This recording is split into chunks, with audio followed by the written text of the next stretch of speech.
Hey everyone, welcome back in my channel. तो हाजिर हूँ मैं फिर से एक न्यू इंटरेस्टिंग मॉरल स्टोरी के साथ। आज की स्टोरी बहुत ही इंटरेस्टिंग है, साथ ही यह एक मॉरल स्टोरी है, तो वीडियो के अंत तक बने रहिएगा। बहुत सारे न्यू एडवांस लेवल के वर्ड्स आपको इस स्टोरी में मिलेंगे। इसके साथ ही आप स्टोरी को रीड करना और इंग्लिश वर्ड्स के करेक्ट प्रोनाउंसिएशन के बारे में भी सीखेंगे। स्टोरी स्टार्ट करने से पहले अगर आप इस चैनल पर न्यू हैं, मेरी वीडियो को पहली बार वॉच कर रहे हैं, तो मेरे चैनल को सब्सक्राइब कर लें और जो बेल का आइकन दिख रहा है उसे भी प्रेस कर दें, ताकि मैं जब भी वीडियो अपलोड करूं तो इसका नोटिफिकेशन आप तक पहुंच जाए। तो चलिए स्टार्ट करते हैं आज का यह इंटरेस्टिंग मॉरल स्टोरी। आज के स्टोरी का टाइटल है द कनिंग हाइना। कनिंग का अर्थ होता है चालाक या धूर्त, हाइना यानी कि लकड़बग्घा। तो शीर्षक का अर्थ हुआ चालाक लकड़बग्घा।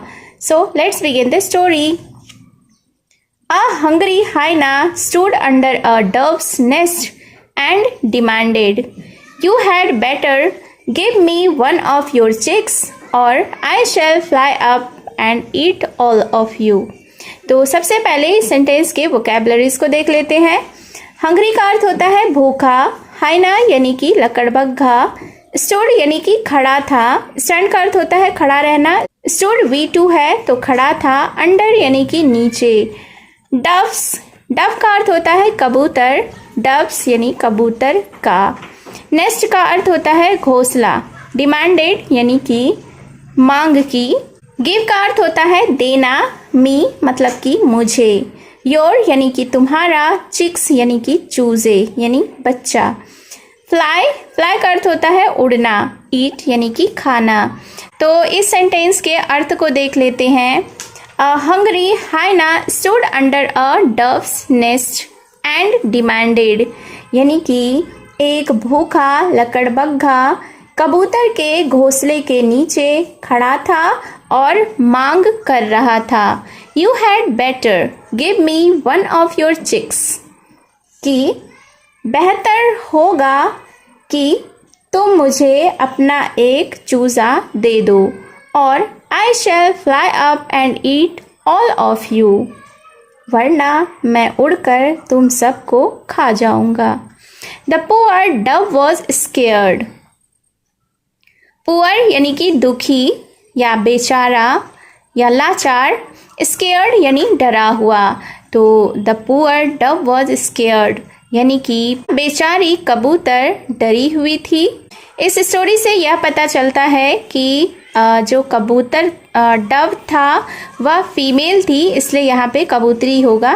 तो the poor dove was scared यानी कि दुखी कबूतरी डर गई। विपिंग शी गेव द हाइना हर चिक। विपिंग यानी कि रोते हुए, शी गेव यानी उसने दिया, द हाइना यानी लकड़बग्घे को, हर चिक यानी अपने चूजे। तो इस सेंटेंस को एक बार फिर से देखते हैं कि रोते हुए उसने अपने चूजे को लकड़बग्घे को दे दिया। After the hyena had left, a parrot came to visit the dove. After यानी कि बाद, after the hyena had left यानी लकड़बग्घे के जाने के बाद, अ पैरट यानी कि एक तोता, came to visit the dove कबूतरी से मिलने आया।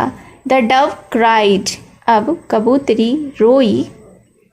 द हाइना हैज़ टेकन माई चिक, और उसने रोते हुए कहा कि लकड़बग्घे ने मेरे चूजे को ले लिया है।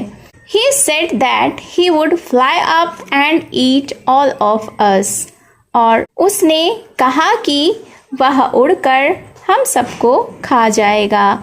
सो I had to give him one of my chicks, इसलिए मुझे उसे अपने एक चूजे देने पड़े। द पैरट सेड, अब तोते ने कहा, यू आर सच अ फूल। क्या कहा? कि तुम बहुत मूर्ख हो।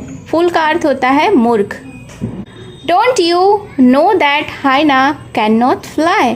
तो आगे तोता ने कबूतरी से कहा कि डोंट यू नो, क्या तुम्हें पता नहीं है, दैट कि हाइनास कैन नॉट फ्लाई, लकड़बग्घे उड़ नहीं सकते, don't let him trick you any more. और आगे तोता ने कबूतरी से कहा कि तुम उसे खुद को और धोखा मत देने दो। द नेक्स्ट डे यानी अगले दिन, व्हेन द हाइना केम बैक, जब लकड़बग्घा वापस आया, द डव सेड, तो कबूतरी ने कहा, you can not fool me any more, तुम मुझे और ज़्यादा बेवकूफ़ नहीं बना सकते। I was told that hyenas don't fly, मुझे बताया गया था कि लकड़बग्घा नहीं उड़ सकता। द सरप्राइज्ड हाइना आस्क्ड, अब आश्चर्यचकित लकड़बग्घे ने पूछा। सरप्राइज्ड यानी कि आश्चर्यचकित, आस्क्ड यानी कि पूछा। तो कबूतरी की बातों को सुनकर लकड़बग्घा आश्चर्यचकित हुआ, हैरान हुआ और उसने कबूतरी से पूछा, who said that to you, क्या पूछा कि तुम्हें यह किसने बताया। द डव सेड, अब कबूतरी ने कहा, माई वाइज फ्रेंड, वाइज यानी कि बुद्धिमान। तो कबूतरी ने जवाब दिया कि मेरे बुद्धिमान दोस्त ने। द पैरट डिड, तोते ने कहा। The hyena walked away very disappointed as he could not trick the dove again. Walked away यानी कि चला गया, वेरी यानी बहुत, डिसअपॉइंट का अर्थ होता है निराश होना या हताश होना, तो डिसअपॉइंटेड यानी कि निराश होकर। तो फिर इस सेंटेंस को देखते हैं। The hyena walked away very disappointed, यानी कि लकड़बग्घा वहाँ से निराश होकर चला गया। As he could not trick the dove again, क्योंकि वह कबूतरी को फिर से धोखा नहीं दे सका।